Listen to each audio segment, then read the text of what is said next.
She was sitting on the edge of a water trough at the far end of a dying September street. A young woman in a dust-stained traveling dress, a small leather trunk beside her. She had been waiting since before noon. The sun was nearly gone, and she was not crying. That was the thing that stopped Caleb Blackwood cold in the saddle. She was not crying.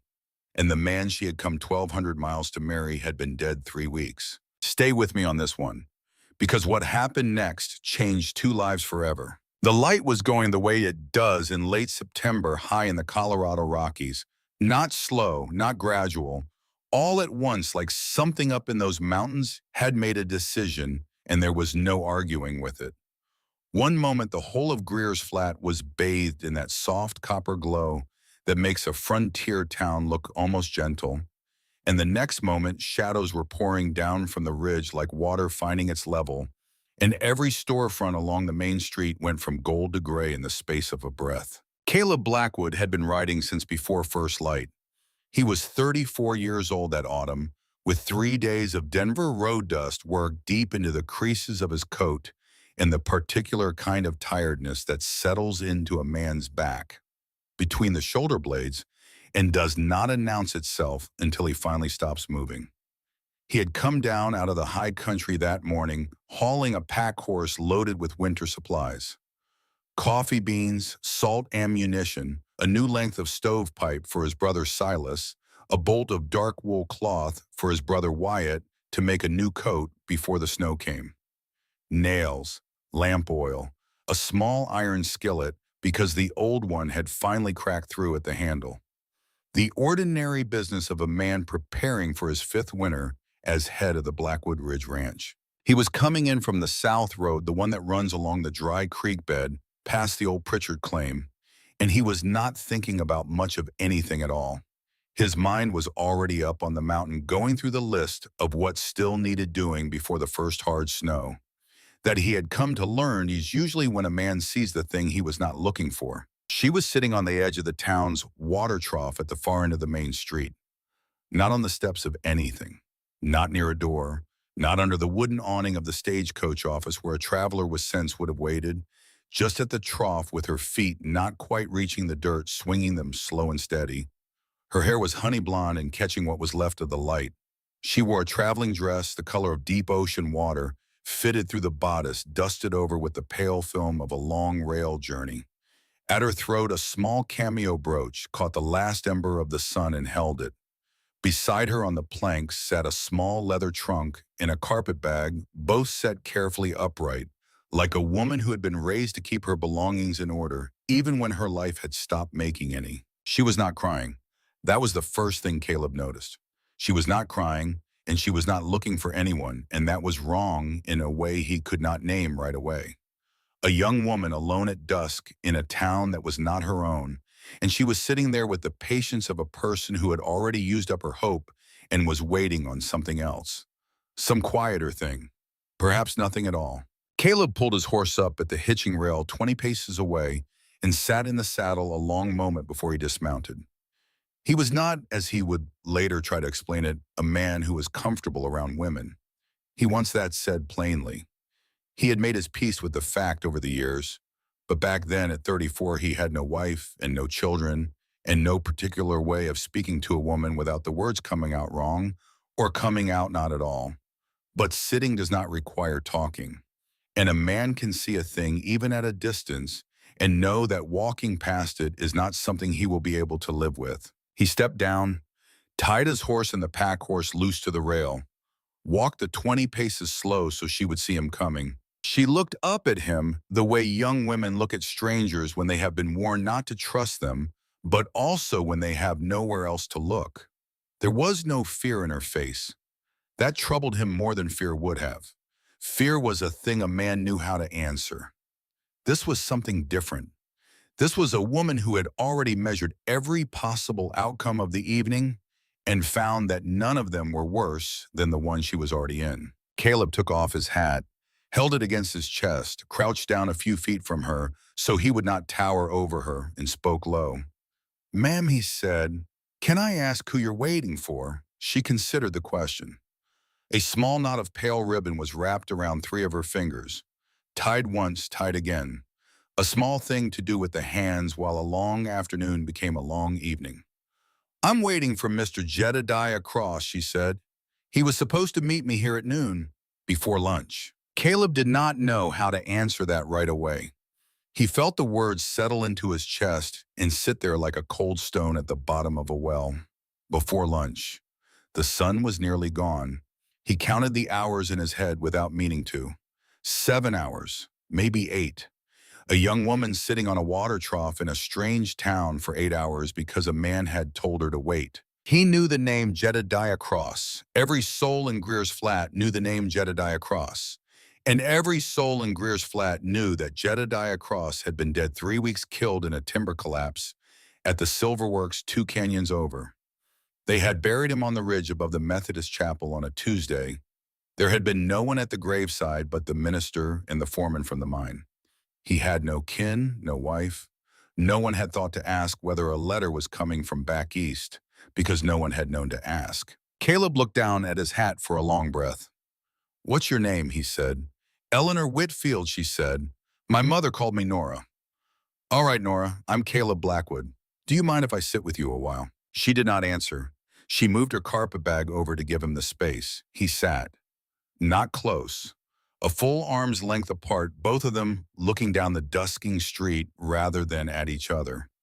That was how a man of his generation did such things. Sit next to, not across from.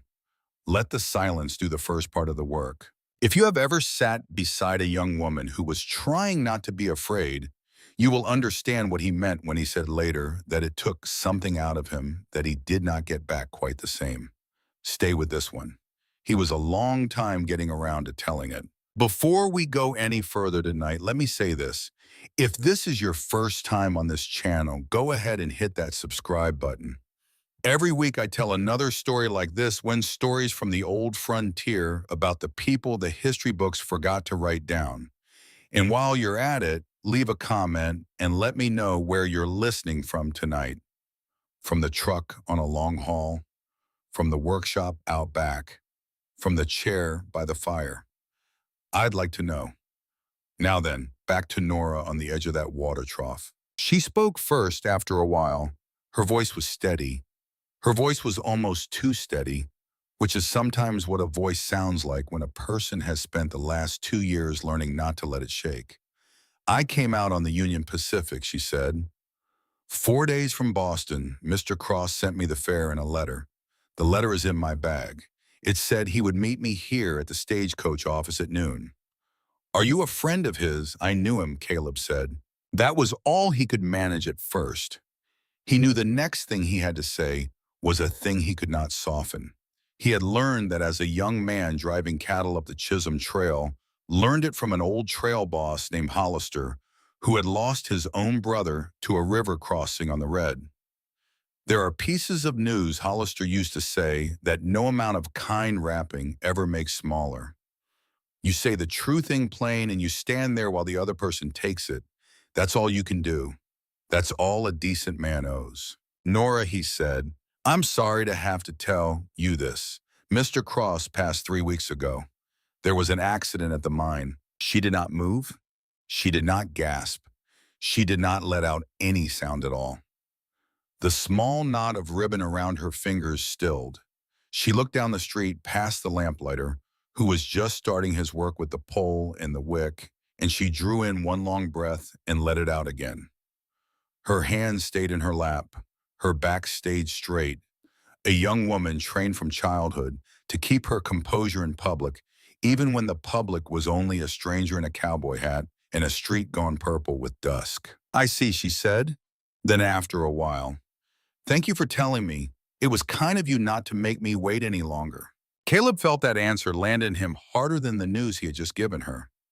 He understood sitting there that this was a young woman who had been failed before, more than once, by life, by kin, by the ordinary working of the world, and that she had stopped expecting anything to turn out the way it had been promised, and had learned to thank the person who at least told her the truth. "Mammy," said, "is there anywhere you can go tonight?" She turned her face to him, then fully for the first time. Her eyes were very blue, not the pale china blue of porcelain figures.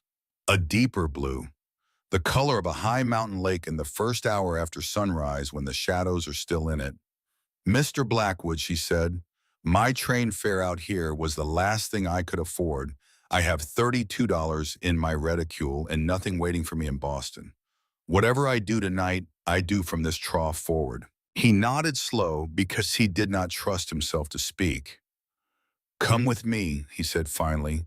There is a widow here in town named Martha Hearn who runs the boarding house. She is a decent woman and her husband is the town marshal.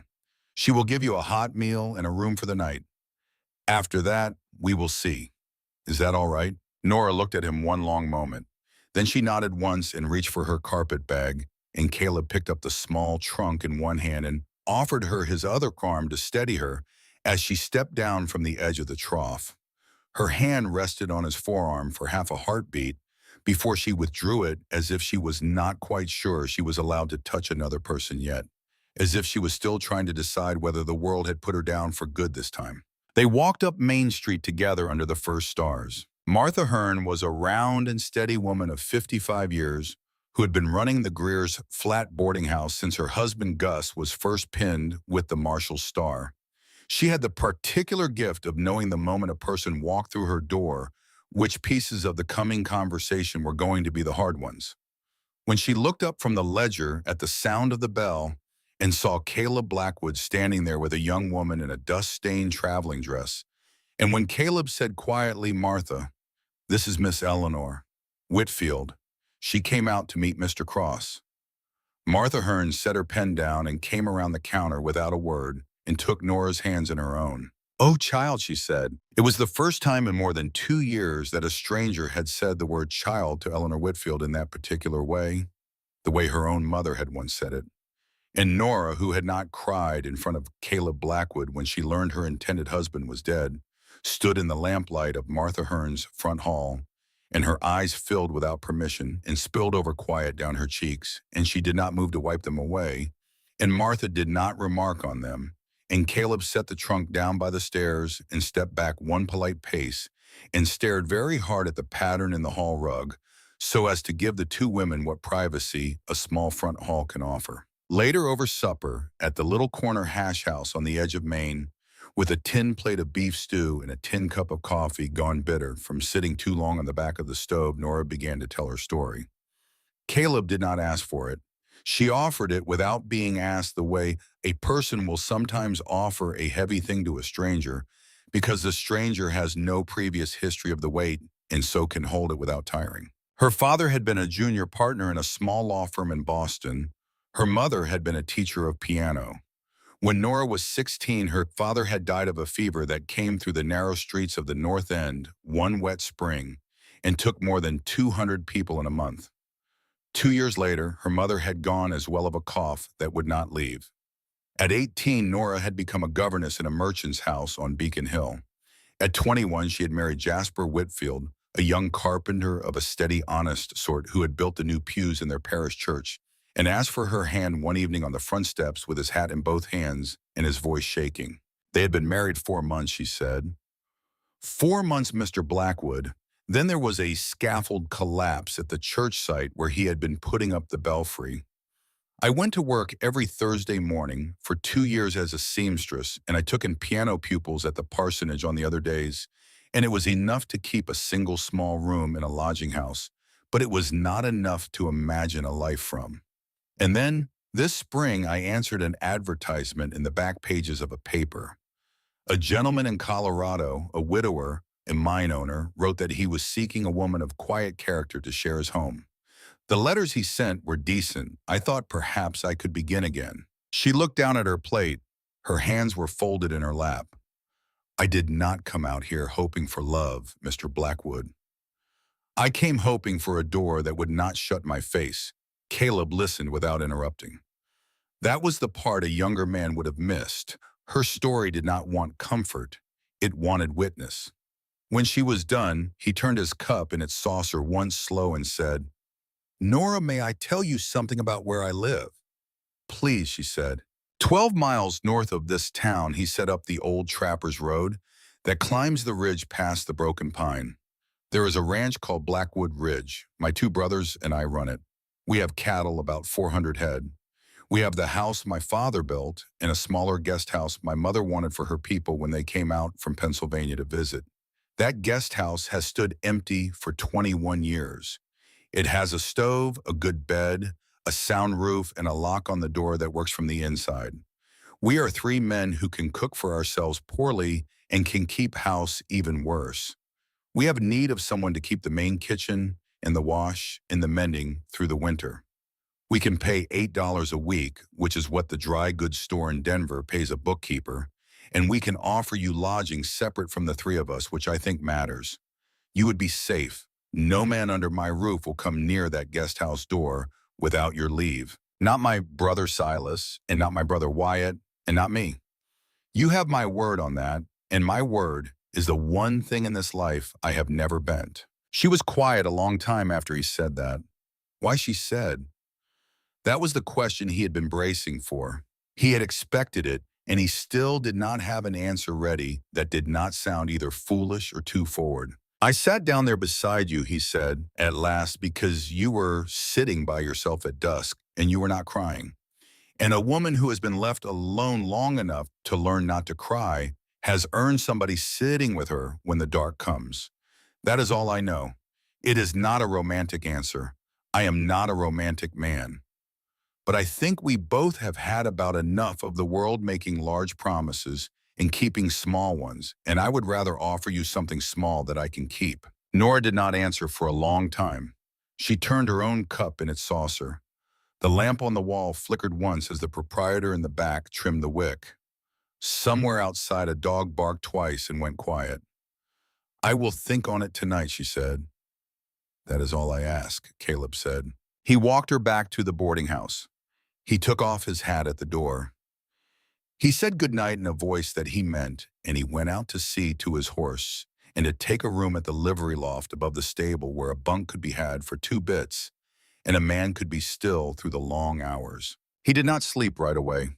He lay in the straw and listened to the horses breathing below him, and he thought about his mother, Mary Blackwood, dead now 21 years, and what she would have said if she had stood in the hash house tonight.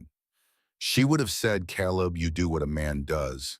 He did not know yet what that would turn out to mean, but he knew enough not to turn his back on it.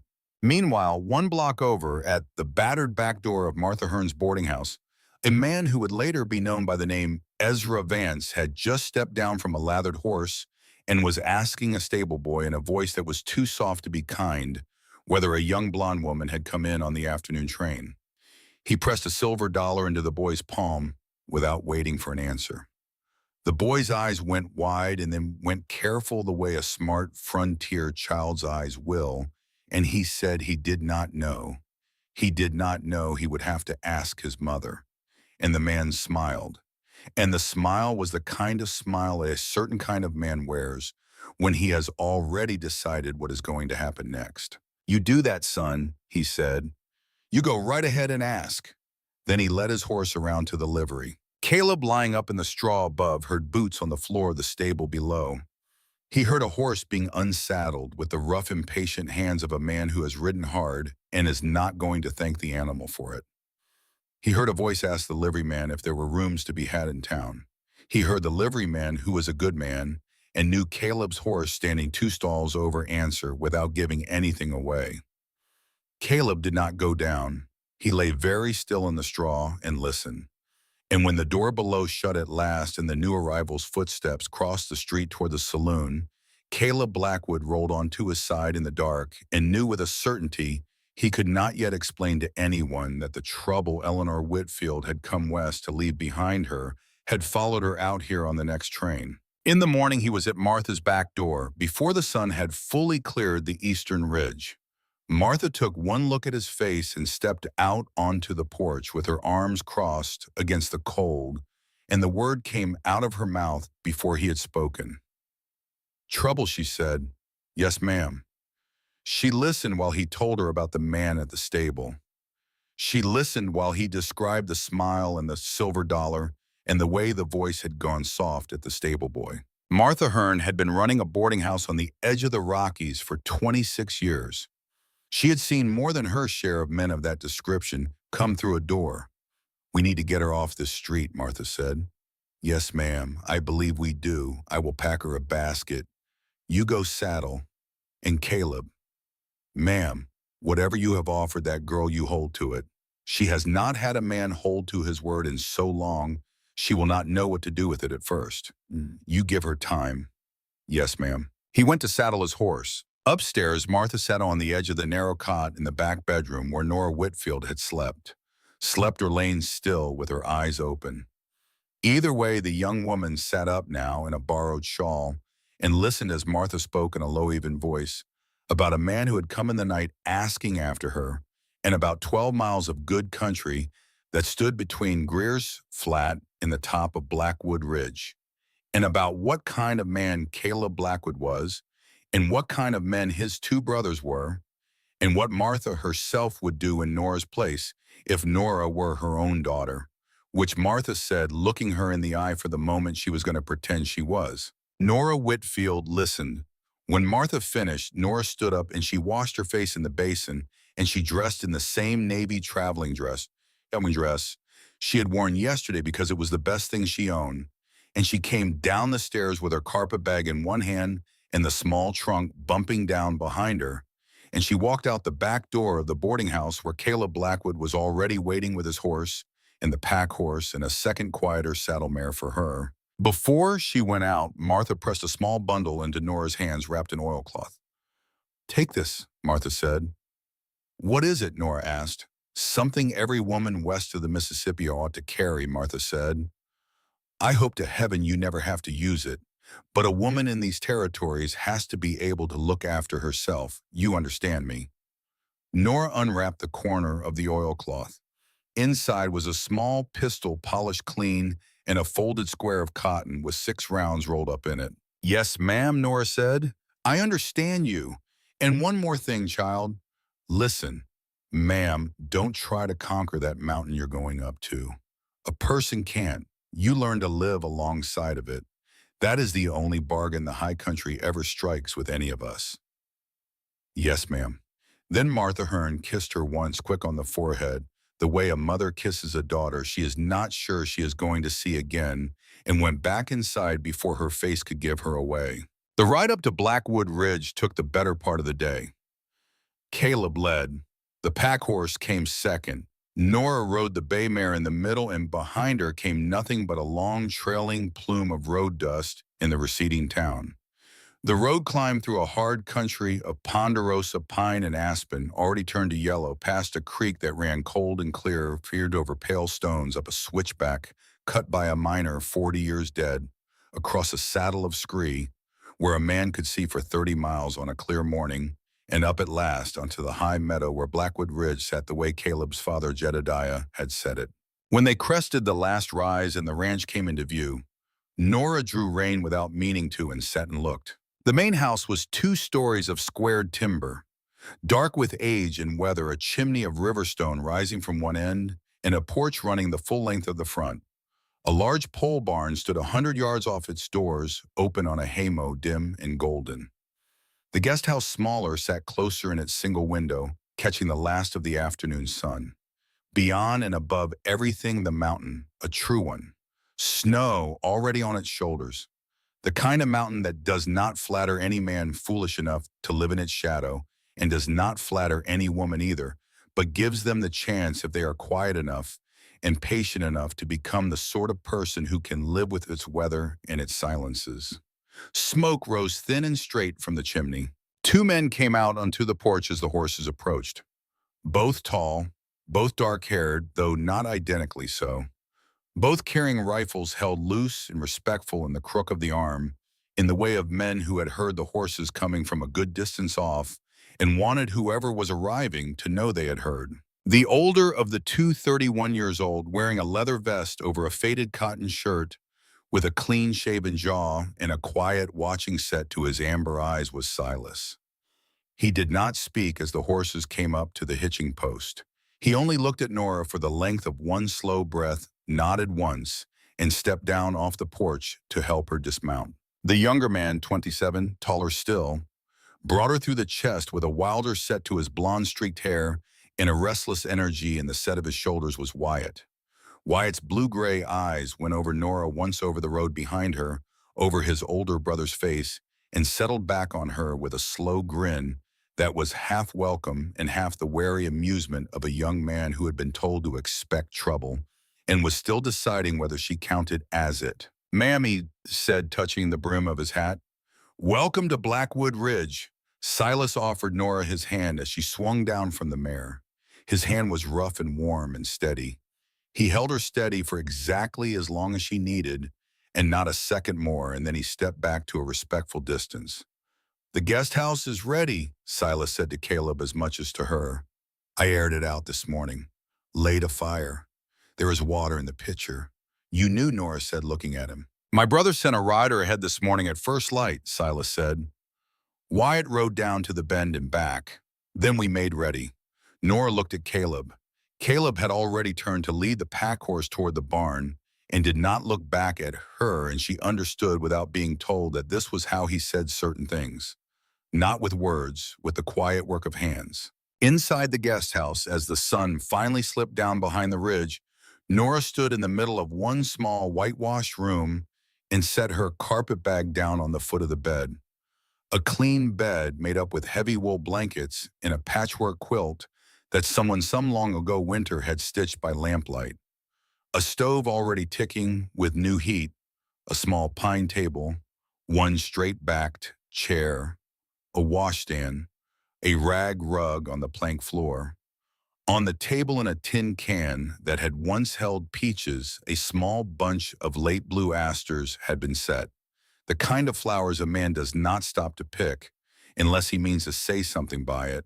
And Nora understood at once that Silas had picked them, and that Silas would never have mentioned them if she had not asked. She sat down on the edge of the bed and folded her hands in her lap, and for the first time since Jasper Whitfield had died under a collapsing church scaffold almost 2.5 years ago, she allowed herself to draw one breath that went all the way down to the bottom of her lungs. That night, from her window, she watched a single figure cross the yard at a walk, rifle-slung coat collar turned up against the cold coming down off the peaks. Wyatt taking the first watch. He did not look toward her window. He did not need to.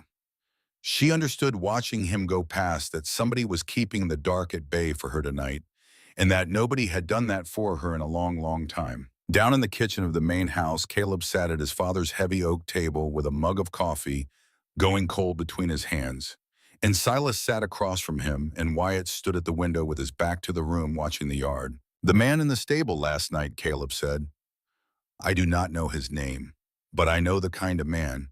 He came in on the evening train behind hers, and he was asking after her before her head had touched a pillow. Whoever he is not alone, and he is not going to give up because one woman rode out of town with one rancher." "How long?" Silas said. "A week, maybe 10 days. A man like that has to scout first. He will come up this road before the hard snow, or he will wait for thaw. I want to be ready either way." Wyatt spoke without turning from the window. "She has not asked us for any of this," he said. "No," Caleb said. "She has not. Then why are we doing it?" Caleb looked at his coffee a long moment. He thought about a young woman sitting on the edge of a water trough in the last light of a September evening, swinging her feet, tongue and retying a knot in a scrap of ribbon round her fingers, waiting for a man who was never going to come. He thought about what she had said in the hash house. "I came hoping for a door that would not shut in my face." "We are doing it," Caleb said, because she did not cry. And a person who does not cry when the dark comes down on them alone has earned somebody to sit beside her when it comes down again. "That is all." Silas nodded slow. Wyatt at the window did not speak for a long moment.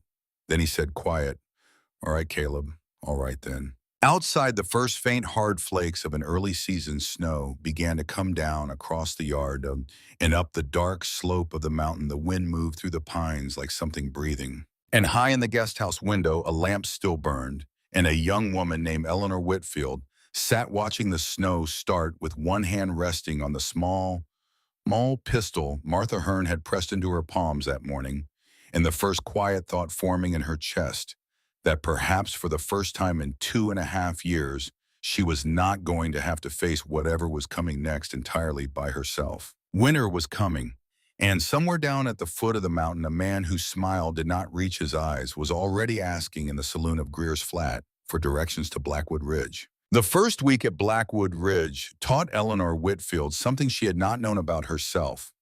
She had not known that her own hands, which had for so long only held needles and piano keys and teacups, could also hold an axe handle, a butter churn, a wooden spoon big enough to stir a stock pot meant to feed 3 grown men through a cold working day.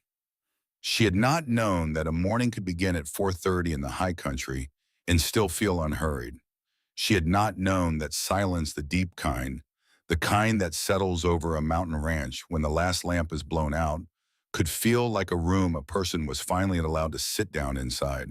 Caleb had set the terms plainly on the first morning, standing in the kitchen doorway of the main house with his hat in his hands, and Silas and Wyatt sitting at the long table behind him, already halfway through plates of fried salt pork and black coffee. "Miss Whitfield," he said, "we keep to a schedule up here. You are not under any obligation to match it, but I will tell it to you so you know. We rise before the sun. We see to the animals' first breakfast second. Silas goes out to check the north fence most mornings and to hunt when the larder wants meat. Wyatt rides the south pasture and the cattle. I work the barn and the wood lot, and I go down to Greer's flat once every 2 weeks for mail and for whatever dry goods we cannot make ourselves. You are free to rise when you like. You are free to sleep when you like. The kitchen is yours to use as you see fit. Any door in this house you wish closed stays closed. Any door you wish open stays open. We will not come near that guest house after sundown unless you yourself call out. Is that understood between us?" "Yes, Mr. Blackwood." "It is." "Caleb," he said again. "If you would." "Caleb," she said. She tried the name. It sat better in her mouth the second time than it had the first. "And Miss Whitfield." "Nora," she said. "Please." "Nora," he said, "you will hear me say a thing from time to time up here. I will tell it to you now so you know what I mean by it. We take care of our own up here. You are under this roof now. That makes you ours to look after until you decide different. It does not mean you owe us anything. It means we owe you something. Do you understand me?" She looked at him a long moment. She thought of her uncle in Boston, who had held out his hand to her at her mother's graveside, and in the same breath had mentioned the small matter of the outstanding rent. She thought of Jasper's employer, who had sent a boy to her lodging house with a sealed envelope and 2 weeks of back wages and no condolence of any kind. She thought of every door in the last 2.5 years that had, as she had put it, in the hash house shut in her face. "I understand you," she said. "Thank you, Caleb." He nodded once, put his hat back on, and went out to the barn. The first week she made her small mistakes, and nobody made a remark about them. She laid her morning fire with green pine and filled the kitchen with smoke, and Silas, passing through on his way out to the trap line, paused long enough to say, "Quiet, drywood is on the east side of the shed, ma'am. The green is stacked west for next year." Then he went on. She scorched a pot of beans on her second day and wept over it in the pantry where nobody would see her. And when she came out with her eyes red, Wyatt was at the table eating the scorched beans with bread and pronouncing them the best he had eaten since his mother was alive, which was a kind lie and a useful one, and he did not once glance toward the pantry door to let her know he had heard her crying. She cut her finger badly on the blade of a skinning knife she had picked up, not knowing what it was, and Caleb wrapped it without speaking, with hands that had done this for his brothers and for horses and for calving cows. And the bandage he tied was neat and firm and gentle, and he did not touch her any more than he had to, and he did not touch her any less than the wound required. And when he was done, he said only, "That blade is mine, Nora. It lives on the top peg. I should have told you." By the end of the second week, she was rising with the men. By the end of the third, she had learned which of the 3 cast iron skillets went with which meal, which stove, damper to open for bread, and which to close for a long simmer, how to measure salt into a brine by the feel of a finger, how to read the barometer Silas had nailed above the kitchen door. She had stopped apologizing for not knowing things. She had started asking. The first real day of October brought a hard frost that stood white on every fence ray at sunup, and after breakfast, Wyatt stood in the doorway pulling on his gloves and said without looking at her directly, "Miss Nora, you ever fired a rifle?" "No," she said. "You care to learn?" She hesitated, and then she said, "Yes, I believe I would." He walked her out past the barn to the far side of the hay meadow to a place where an old fence post with a dented tin can nailed to its top stood 30 paces from a flat stump. He showed her how to stand. He showed her how to shoulder the weapon.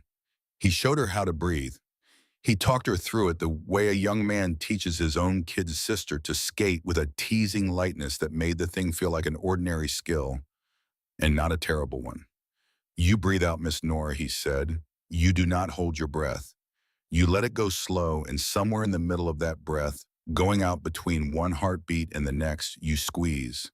Not pull, squeeze, like you are making a decision and not picking a fight." She missed the can 6 times.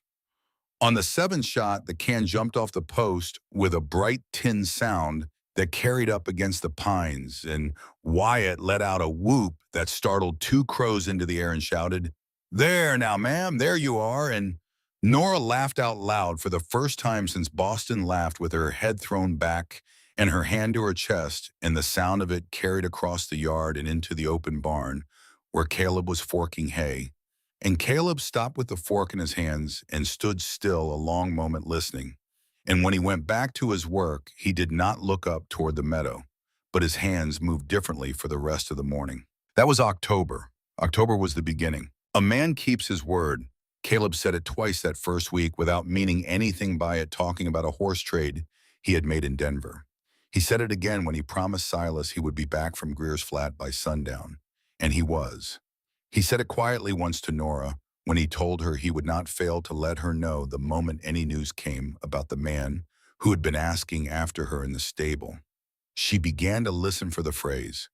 It was the kind of phrase a woman who had been failed by her own kin could come to lean on the way a person leans on a porch rail going down icy steps. In the middle of October, she found the piano. The main house had a room off the front parlor that Nora had understood without being told was not to be disturbed. The door stood closed. Once coming through with a basket of mending, she had tried the handle and found it unlocked, and she had drawn her hand back at once, out of respect, and gone on her way. But on a gray afternoon, 2 weeks in with Wyatt out on the south pasture and Silas going up the north slope on snowshoes and Caleb splitting rails beyond the barn, Nora came through the parlor carrying a lamp and saw the door standing open. She did not know who had left it open. She did not ask. She stepped inside. The room held one piece of furniture only. A Steinway upright walnut cased the ivory of its keys going faintly yellow, the lid closed and dust thick along the top. A cotton sheet lay folded on the bench. A woman's shawl gray wool with a ragged fringe was draped over one corner of the instrument, the way a person will set down a shawl, meaning to come back for it in a moment. 21 years ago, that moment had been. Nora set the lamp down on the floor. She approached the piano the way a person approaches a horse she has not met. She laid her fingers very lightly on the lid. The wood was cold. She lifted the lid. Behind her, Caleb's voice quiet. It was my mother's. She turned. He was standing in the doorway with his axe still in his hand, having come in for coffee and seen the lamp moving in the closed room. His face was carefully neutral. "I am sorry," she said. "I should not have come in." "The door was open," Caleb said. "I think Silas opened it this morning." "Silas does not do things by accident, Nora." She did not understand at first. Then she did. Her name was Mary Blackwood, Caleb said. She played every evening after supper for as long as any of us can remember. She died of a lung sickness the winter Wyatt was 6. Nobody has touched the instrument since. I would not know how to tune it. I am not even sure it will sound.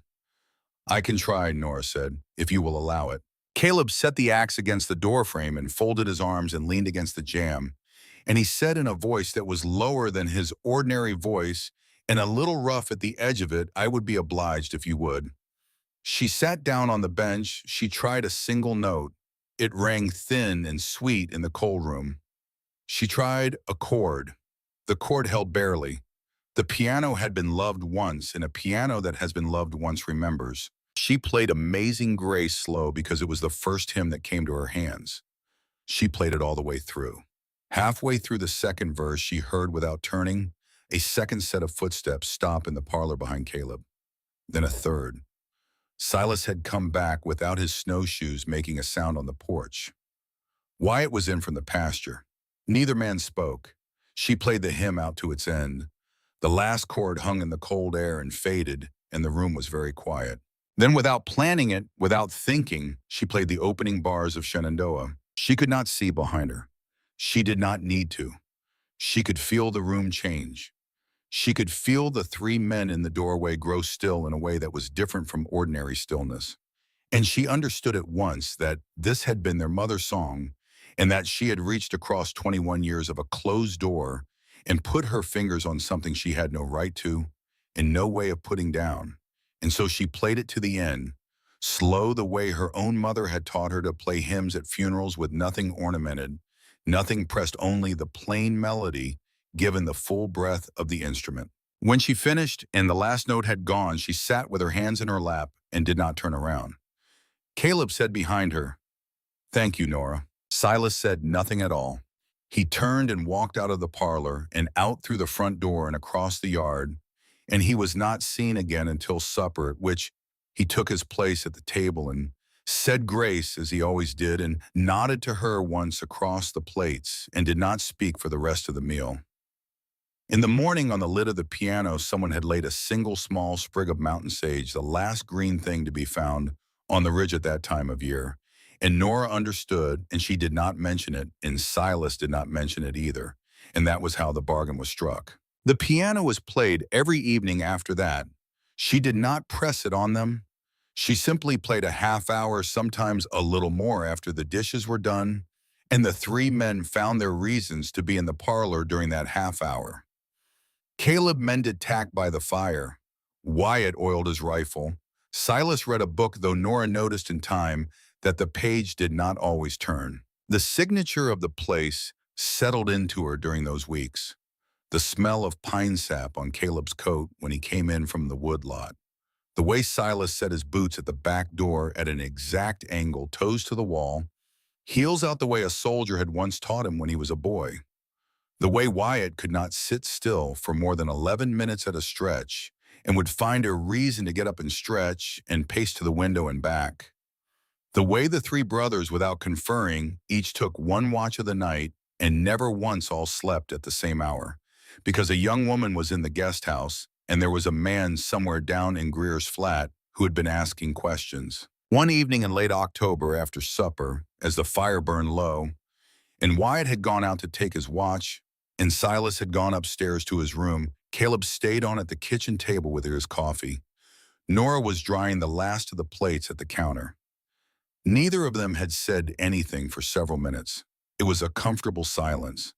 It had become a comfortable silence. That was itself a thing worth noting. Caleb said quietly, "Nora, yes. May I ask you something?" "You may." "Your husband, Jasper. Was it a good marriage?"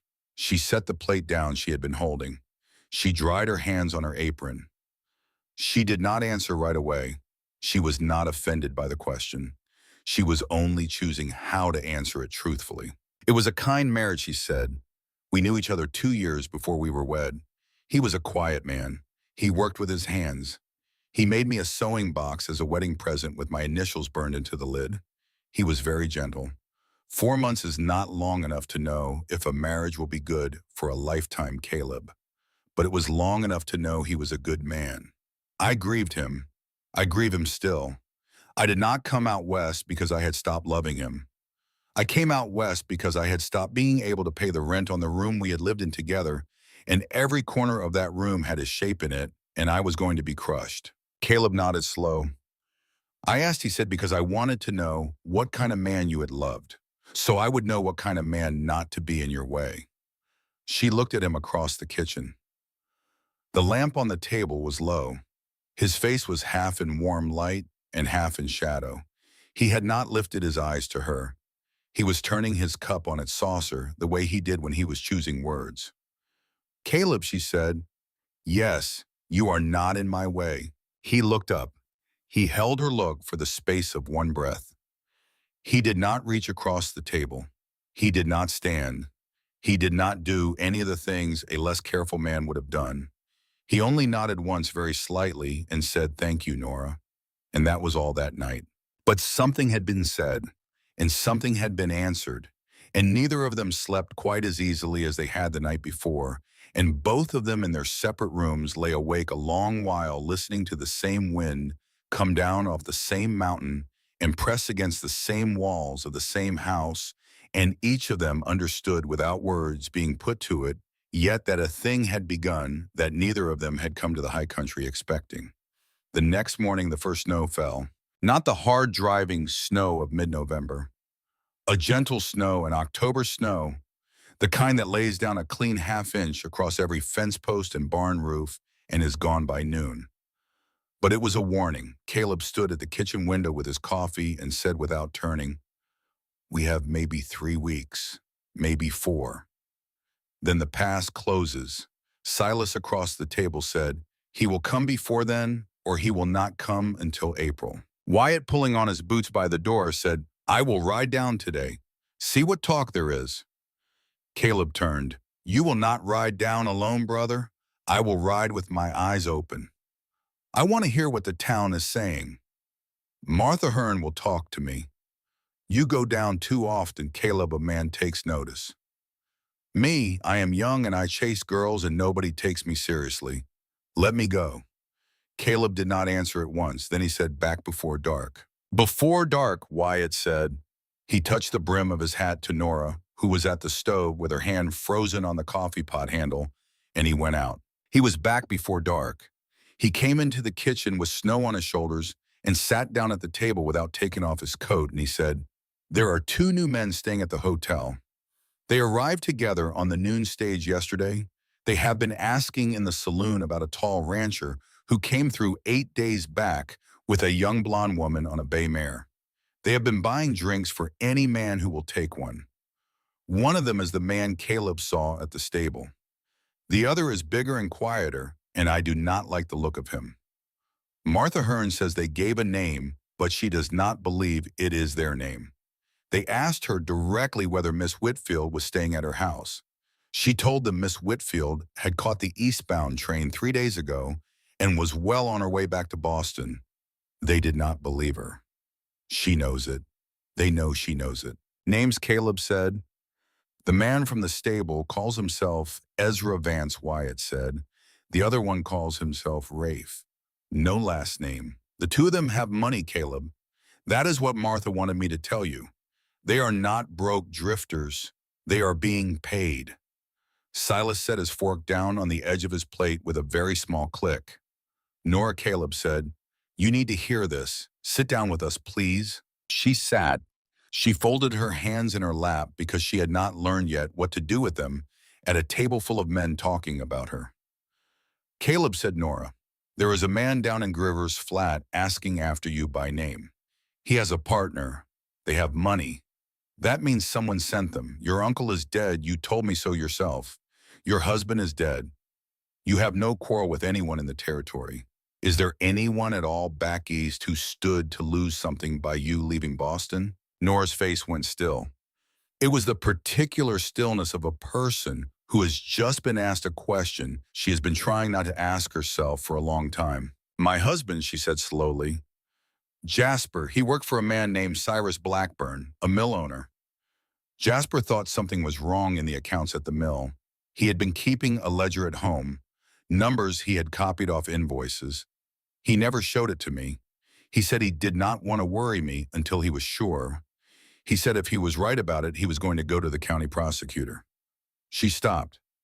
Go on, Nora, Caleb said. Then she said, then there was the scaffold at the church. It came down on him while he was putting up the belfry. Everyone said it was an accident. The foreman said the ropes had been frayed. I did not think anything of it at the time. I was 21 years old and my husband of 4 months was dead and the world had come apart. But Caleb waited. The ledger, she said, Jasper's ledger. I kept it in a tin box under the bed. After he died, I could not bear to open it, so I left it there. When my uncle took me in, I packed my things in one trunk. I put the tin box in the bottom of it. I did not know why. I only knew Jasper had cared about it, and so I would not leave it behind. It is upstairs right now, in the trunk, in the guest house. The four of them sat around the table in the silence that followed. Silas said, quiet, Nora. May we see it? Nora rose from the table. She walked out across the yard in the thin October dark with her shawl wrapped around her shoulders, and she came back in 10 minutes with a small tin box, the kind a woman might keep sewing notions in, and she set it on the table and she opened it. Inside was a ledger bound in plain black cloth. Inside, the ledger in the small, precise hand of a young carpenter with 2 years of schooling and a gift for numbers were 3 columns of figures carried over many pages. Each page dated, each line itemized.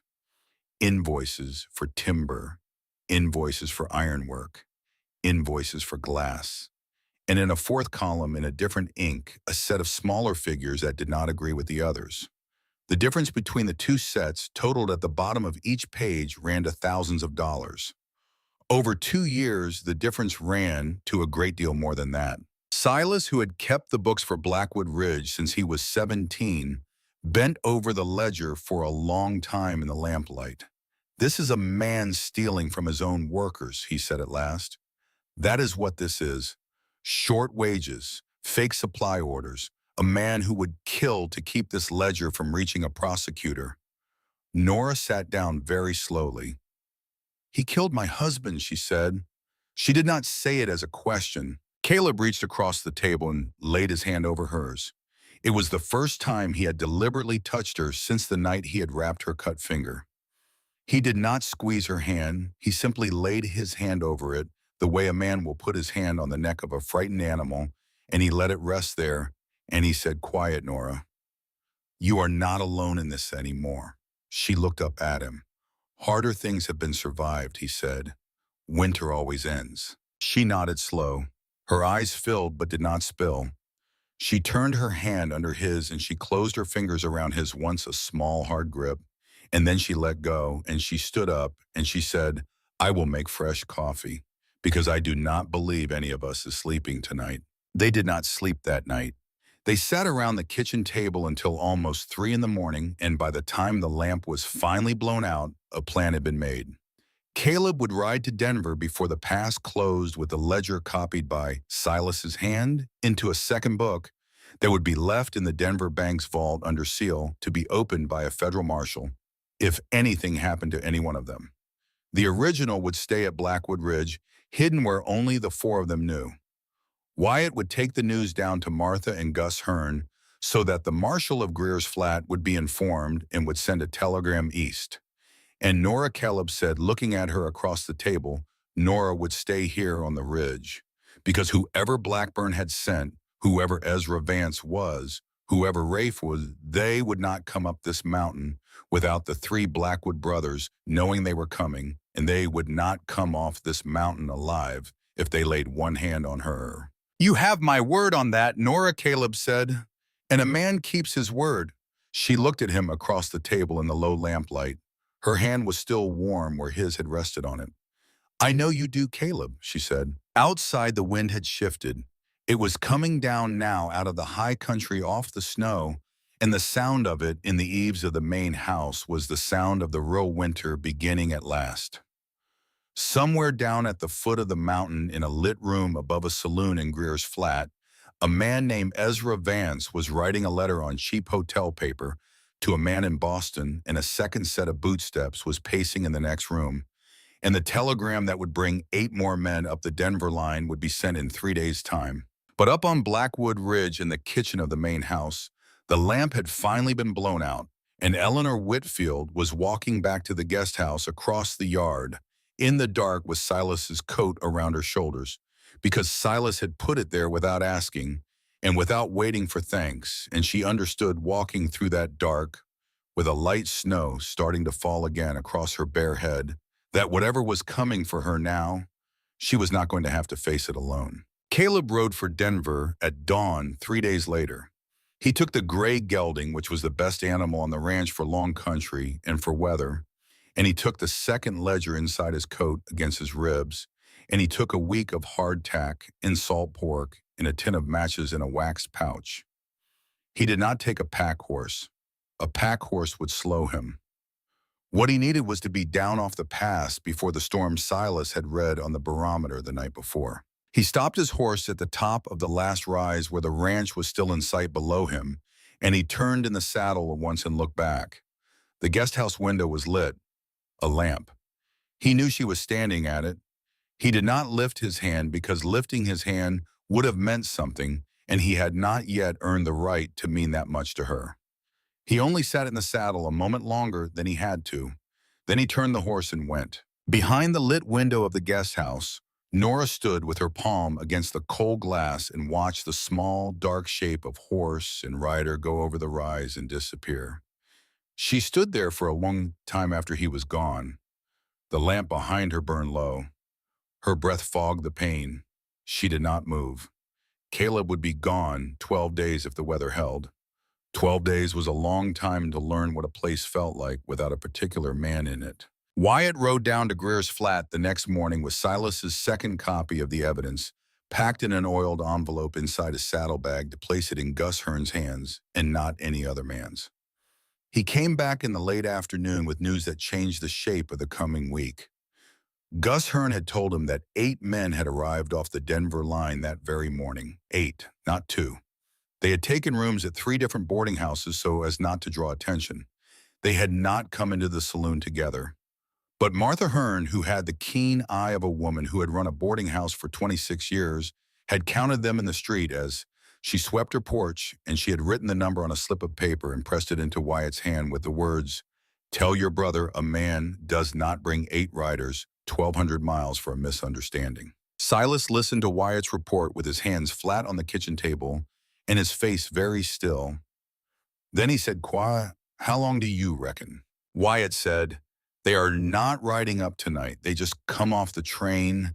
They are tired. They are not fools. They will rest a day. They will ask questions. They will buy one more round of drinks. They will scout the road as far as Pritchard's Claim tomorrow afternoon. They will come for us the day after that. That is how I would do it were I a man of that character." So Silas said, 2 days, 2 days. Silas looked at Nora, who was standing in the pantry doorway with a wooden spoon in her hand and the color gone out of her face. "Nora," Silas said, "come sit with us." She came and sat. Silas, 31 years old, the middle brother, the one who did not speak unless speaking was called for, folded his hands on the table the way a man does who has decided a thing. "Nora," he said, "I'm going to tell you a thing about this ranch that only my brothers and I have known for many years. There is a cave a half day up the North Ridge. It is behind a stand of dead spruce that a fire took in 1864, and you would not find it if you walked past it 6 times. Our father used it. He used it in a bad winter once when riders came up this valley, and he did not trust his rifle to be enough. It has water. It has a flue. It can be held by 1 rifle against 20. If the time comes, that is where we take you. Do you understand?" "Yes," she said. "But Silas," Nora said, "you said if the time comes, you did not say when." Silas looked at her, a long breath. "It will not come on our terms," he said. "It will come when they decide. We will know when they are halfway up the South Road. Wyatt will know first from the ridge glass. We will have 90 minutes. That is the plan." She nodded. She did not speak. She went back to the stove and stirred the stew she had been making and did not look at either of them for a while, because if she had looked, she would have wept, and she had made a decision some weeks ago to be a person at this table, not a burden to it. 90 minutes was not what they got. Caleb had been gone 5 days when it happened. The morning was windless and clean, and unusually warm for mid-November, the kind of false thaw that the Rockies sometimes offer as a cruel kindness before the real snow. Wyatt was on the ridge glass before sunup, as he had been every morning since Caleb rode out. He came running down the slope at 7:40 in the morning without his hat, his breath white and hard in the cold. And he banged the kitchen door open hard enough to rattle the stovepipe and said, "Silas, they are on the road. They are not 12. They are 10. They are 2 hours out." Silas did not say anything. He rose from the table and he went to the gun cabinet and he unlocked it and he began to lay rifles on the kitchen table in a particular order that he had decided on long before. 3 Sharps, 2 Winchester repeaters, a Spencer carbine, boxes of ammunition in front of each. The old Colt Navy that had been their father's in its worn holster, which he laid in front of Nora's place at the table without a word. "Nora," he said, "put on the warmest coat you own, put on your heaviest boots, take the small pistol Martha gave you, and put it in your pocket. Take nothing else." "Yes, Wyatt." "The horses." Already saddling, Wyatt said, and he went. They did not have 90 minutes. They had an hour and 50.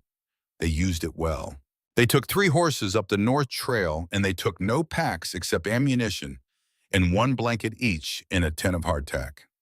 Silas went first. Nora rode in the middle. Wyatt came last, his Winchester across the saddle in front of him, turning in the saddle every 100 yards to watch the back trail. They climbed hard. They climbed in silence. The false thaw was working against them because the snow under the horses' hooves was soft, where it should have been crusted, and they left a trail that a child could have followed, and Silas knew it, and Wyatt knew it, and neither of them said so in front of her. The cave was where Silas had said it would be. Behind the stand of dead spruce up a narrow ledge of broken stone, the mouth of it not 3 feet wide at the opening, widening inside to a chamber some 20 feet deep, where a man could stand and a small fire could burn without being seen from below. There was a seep of water at the back wall, fresh and cold, running down over mossed stone into a small natural basin. A man could hold this cave with a single repeating rifle for as long as his ammunition lasted. 2 men could hold it forever. Silas set Nora against the back wall with a blanket around her shoulders and the Colt Navy in her lap. He did not say anything tender. He did not need to. He looked her in the eye one long moment, and then he turned and went to the mouth of the cave and took his position behind a stone that had been rolled into place as a rifle rest years before by his own father, and he sighted down the slope. Wyatt had gone back down the trail a quarter mile to a vantage point where he could cover the approach and signal the cave. They had agreed, he and Silas, without a word spoken in front of Nora, that Wyatt would not come back up the trail until the fight was done. Because if Wyatt came back up the trail, it would mean Silas had fallen, and a woman watching her protectors fall one by one deserved to have the last one standing by her own choice to make. Silas waited. Nora waited. The wind in the dead spruce was like a voice reading out an unfamiliar psalm. The sun climbed the eastern ridge. The light came into the mouth of the cave at an angle. An hour passed. Then the first shot came. It was Wyatt's Winchester. She knew the sound of Wyatt's Winchester because Wyatt had taught her to fire it on the hay meadow 3 weeks ago.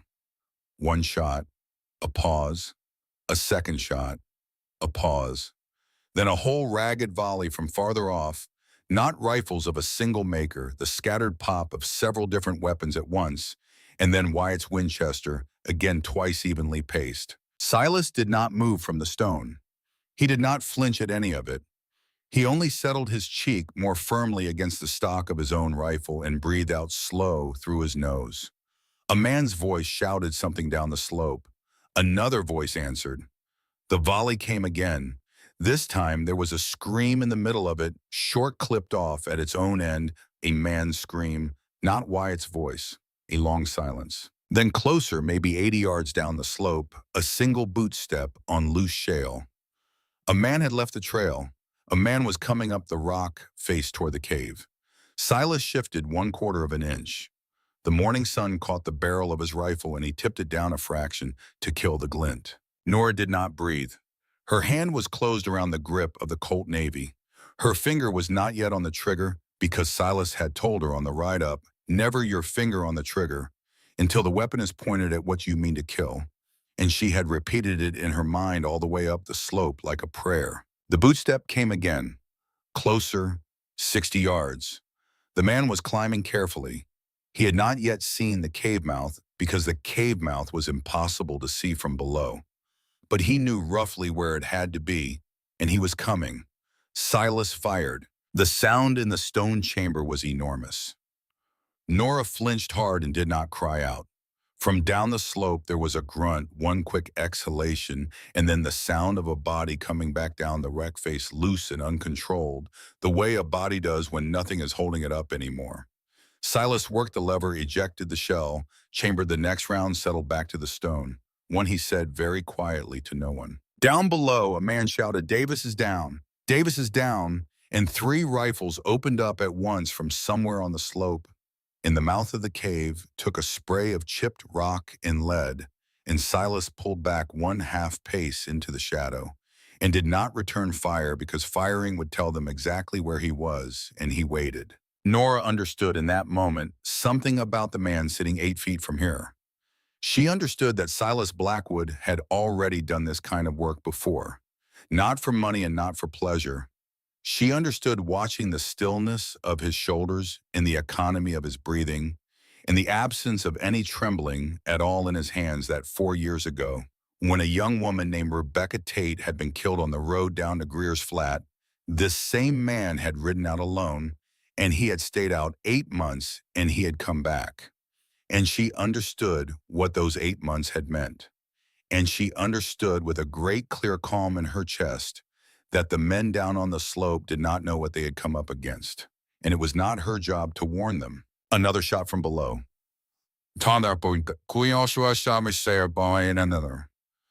from farther down the trail, a sudden burst of Wyatt's Winchester, 3 shots fast, and a man's voice crying out in pain, and then a horse screaming, and then a great confused noise of men shouting at each other, and the unmistakable sound of a group of riders breaking discipline and turning. Silas at the stone allowed himself the smallest tightening at the corner of his mouth. That was not a smile, but was the thing a younger man wears before a smile. "They are running," he said, quiet. Wyatt caught them from the flank. "Is he all right?" Nora said. "He is all right," Silas said. "I can tell by the rate of fire. He is walking, he is not hit." Then from below, one more sound, a new sound, a horse coming up the trail at a canter. 1 horse, 1 rider, coming up hard and fast and without caution, the way a man rides who does not care who hears him. Silas's face changed. "That is not one of them," he said. He rose. He moved to the mouth of the cave. He did not expose himself. He listened. The horse crested the last rise below the stand of dead spruce and came to a halt. A man's voice, loud, clear out of breath but not broken, shouted up the slope. "Silas! Silas Blackwood! It is Caleb! Stand down! It is Caleb!" Silas closed his eyes 1 full second. "Come in, slow brother," he called down.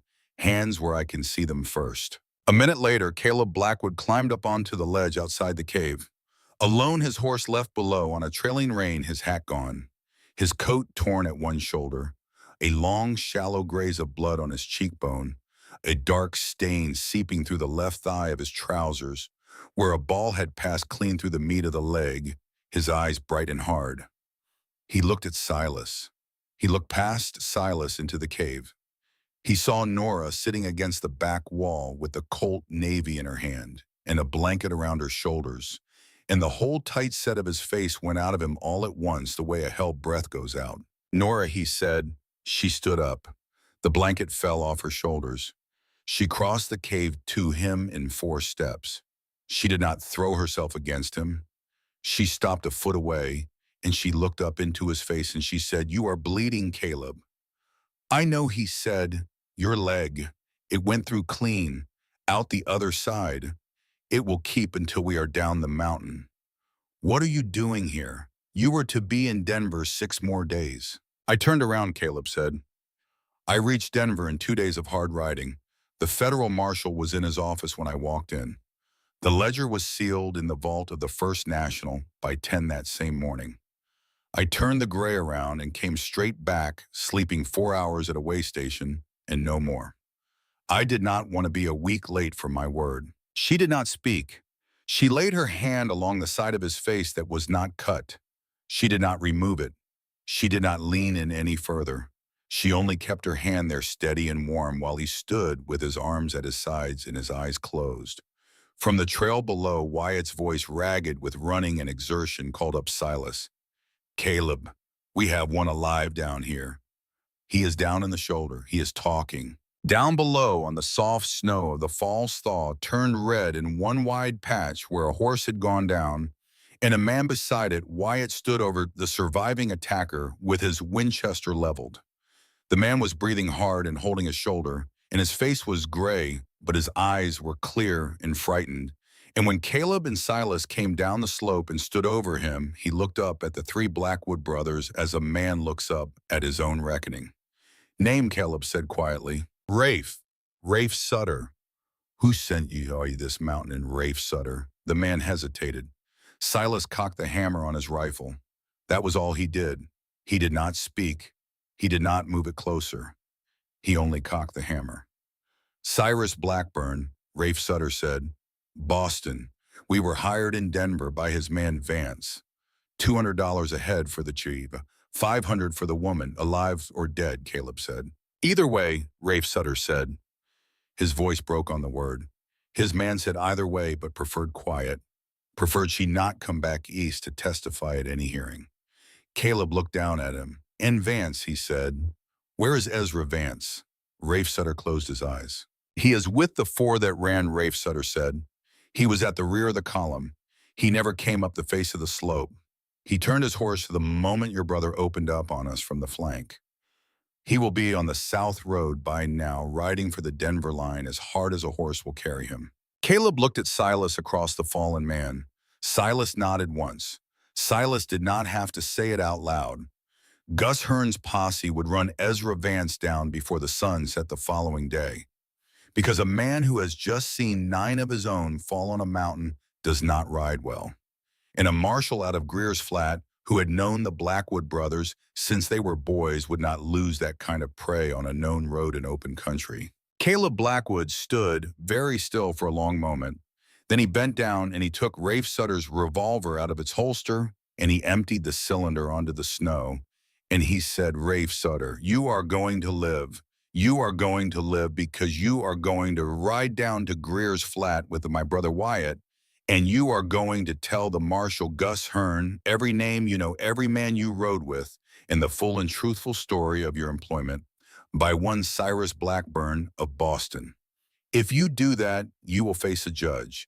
A judge may be merciful or a judge may not, but you will face a judge and not me. Do you understand?" "Yes, sir." "Wyatt, brother, take him in. Give him his horse.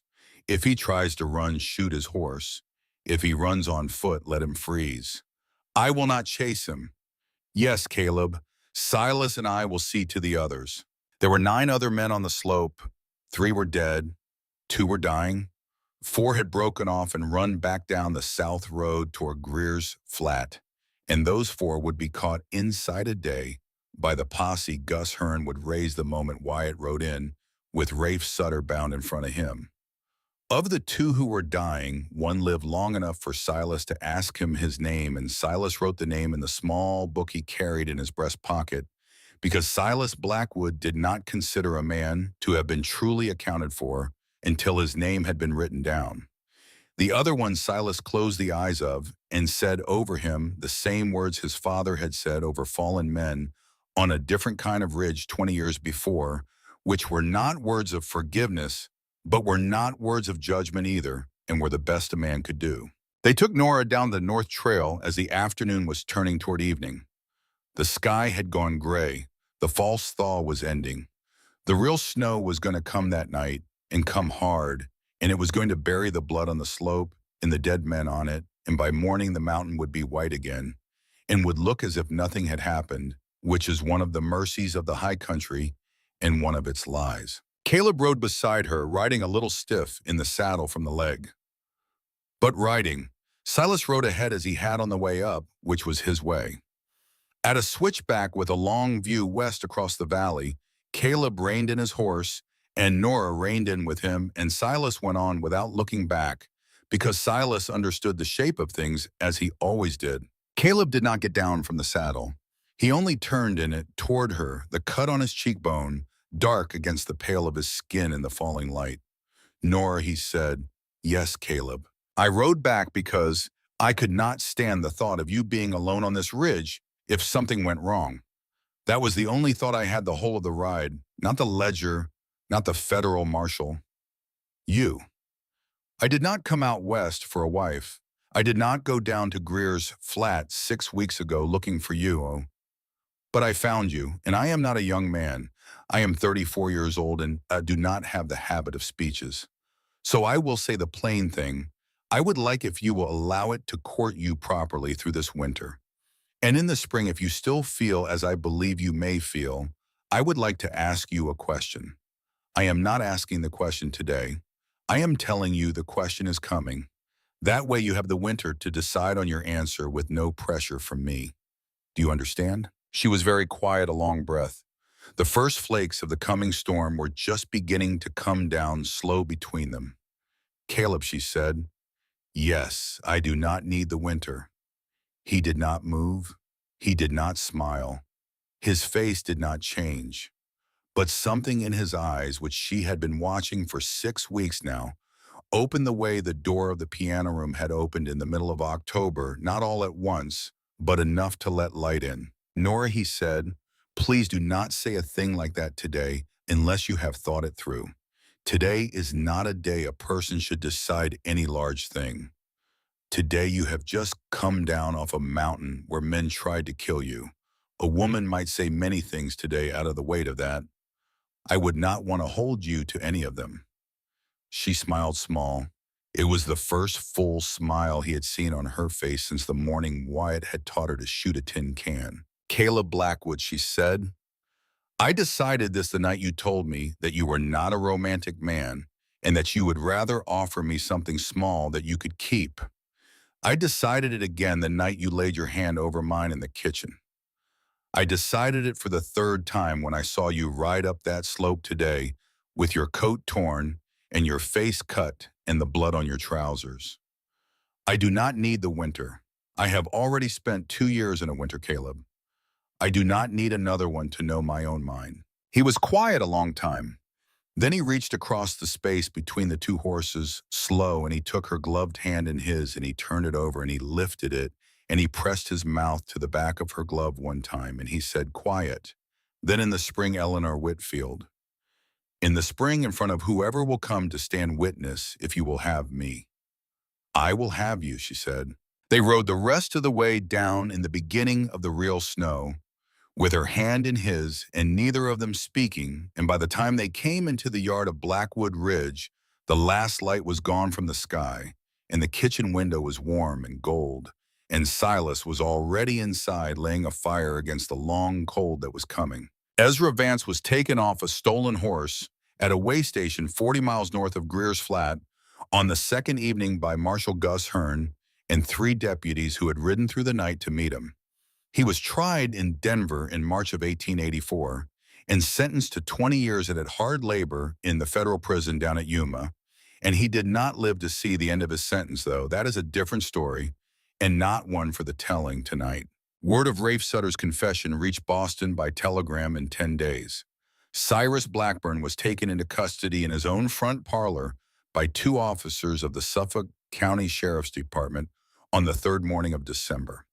The ledger that Jasper Whitfield had kept in his small, careful hand and that Eleanor Whitfield had carried in a tin box in the bottom of her traveling trunk across half a continent without once opening, it was entered into evidence at his trial the following spring. He was convicted on 17 counts, including the murder by hire of Jasper Whitfield. He was sentenced to hang. The sentence was commuted on appeal to life in the Massachusetts State Prison, where he died in the 2nd year of his confinement. His estate, what remained of it after the restitution to his defrauded workers, was awarded by the court to the widow of one of the men he had wronged.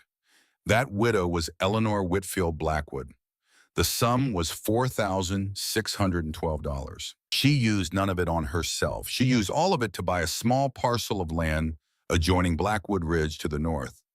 And on that land the following summer, she planted a windbreak of aspen saplings, 180 of them in a long curve, one for every family the mill had cheated.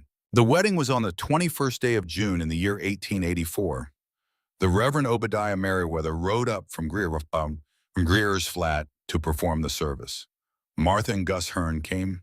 6 of the neighboring ranch families came, having been invited by Wyatt, who had personally ridden to each homestead between the ridge and the town. Mary Blackwood's piano was carried out onto the porch of the main house for the afternoon, and Silas, who had been taking lessons quietly from Nora since February of that year, without having mentioned it to his brothers, sat down on the bench after the vows were said and played Shenandoah all the way through for the bride and the groom, and Caleb Blackwood, who had not wept in front of another human being since he had put his mother in the ground, the winter he turned 13, wept without making any sound about it in the warm June sun, with his new wife's hand closed in his. And Wyatt, standing up beside him as his best man, put one hand on his older brother's shoulder and left it there until the song was done. That evening, when the guests had gone and the porch had been swept and the piano had been carried back inside, Caleb lifted his wife over the threshold of the main house of Blackwood Ridge, and he closed the door behind them against the warm June evening.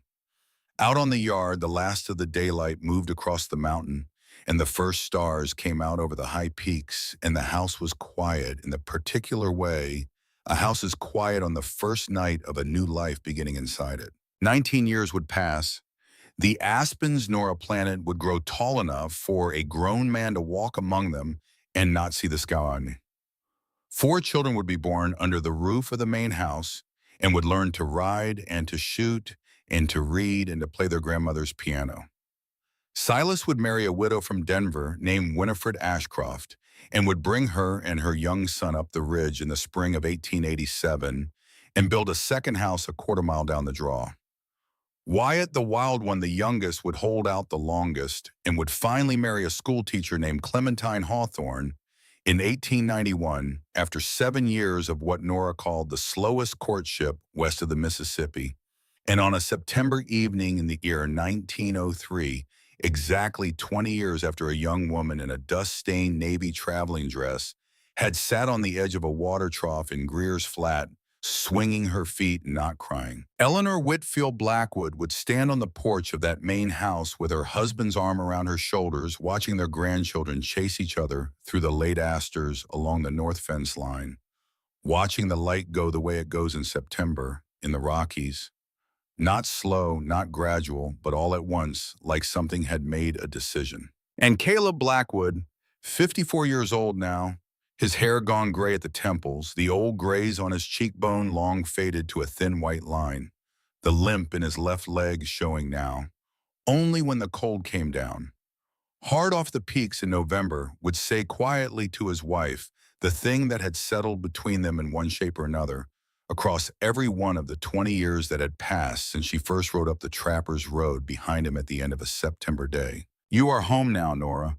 You were home the moment you decided to stay. And Nora would lean her head against his shoulder, and she would think of a girl she had once been, who had sat at the edge of a water trough in a dying September light, waiting for a man who was never going to come, not crying, tying a small knot of ribbon around her fingers over and over again, because a person has to have something to do with her hands when her life has stopped making any. That girl had not known she was waiting for a different man entirely. That girl had not known the mountain that was waiting for her.